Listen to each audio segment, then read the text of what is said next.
I'm currently reading the Annadamangal, an 18th century Bengali poem, and at the moment one of the heroes of the story has found himself lodgings, and the flower seller with whom he is staying has just returned from the market. "For 8 panas I also bought half a seah of sugar," she says. "Others are taken for fools and given bad molasses, but not me. I know better. Sandalwood, perfume, cloves and nutmeg were all easy to procure, I found, since they are less in demand.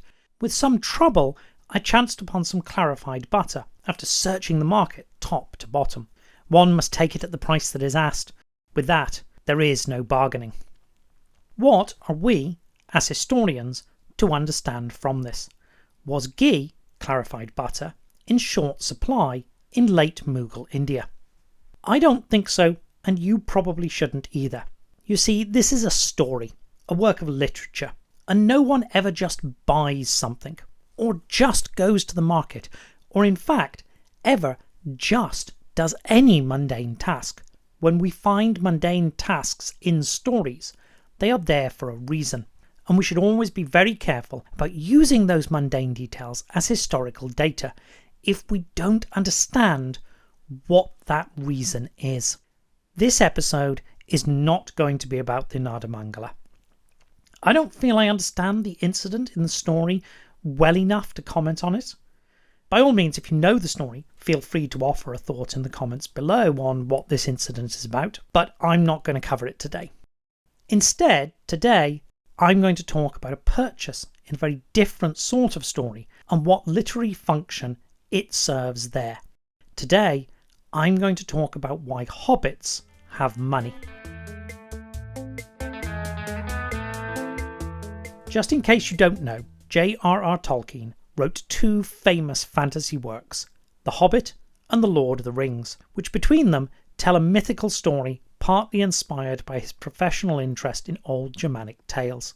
At this moment in the story, the 4 hobbits, who are the principal characters, have to leave the town of Bree and begin a long journey to Rivendell. For that journey, they need a pony, and so they buy one. And here is how the exchange is described in the book. Bill Fenney's price was 12 silver pennies, and it was indeed at least 3 times the pony's value in those parts. It proved to be a bony, underfed and dispirited animal, but it did not look like dying just yet. Mr. Butterbur paid for it himself, and offered Merry another 18 pence as some compensation for the lost animals. The point, as I've already stated, is that the incident is there for a purpose, because Bree is a rather special place in the structure of the story.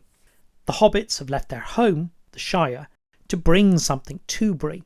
Now they must travel on to Rivendell, and ultimately they travel deep into Mordor and destroy the evil that has disturbed their quiet lives, before returning once more to the Shire. And if that plot sounds familiar, beyond obviously that you've probably read the book or seen the film, it's supposed to. Tolkien is deliberately structuring it around a concept called the hero's journey, which informed much of the epic literature he is inspired by. And it's because of that structure that we never quite get an incident like the one in Bree again. Yes, there are a lot of times that the hobbits need equipment in order to continue their journey. At Lothlorien, they are given boats for the river, and when 3 of their companions meet the Rohirrim for the first time, this happens. Eomer was silent for a moment. Then he spoke. "We both have need of haste," he said. "My company chafes to be away, and every hour lessens your hope. This is my choice. You may go, and what is more, I will lend you horses. This only I ask. When your quest is achieved, or is proved vain, return with the horses to the high house in Edoras. Thus you shall prove that I have not misjudged." Notice the difference. Structurally, this is a very similar event to the incident at Bree, except for one detail. No coin is mentioned. No money changes hands. This is a gift exchange. It is marked, in particular, as such sorts of exchange usually are, by the creation of a social obligation. Here, to validate, at some future and unspecified time, Eomer's good judgment.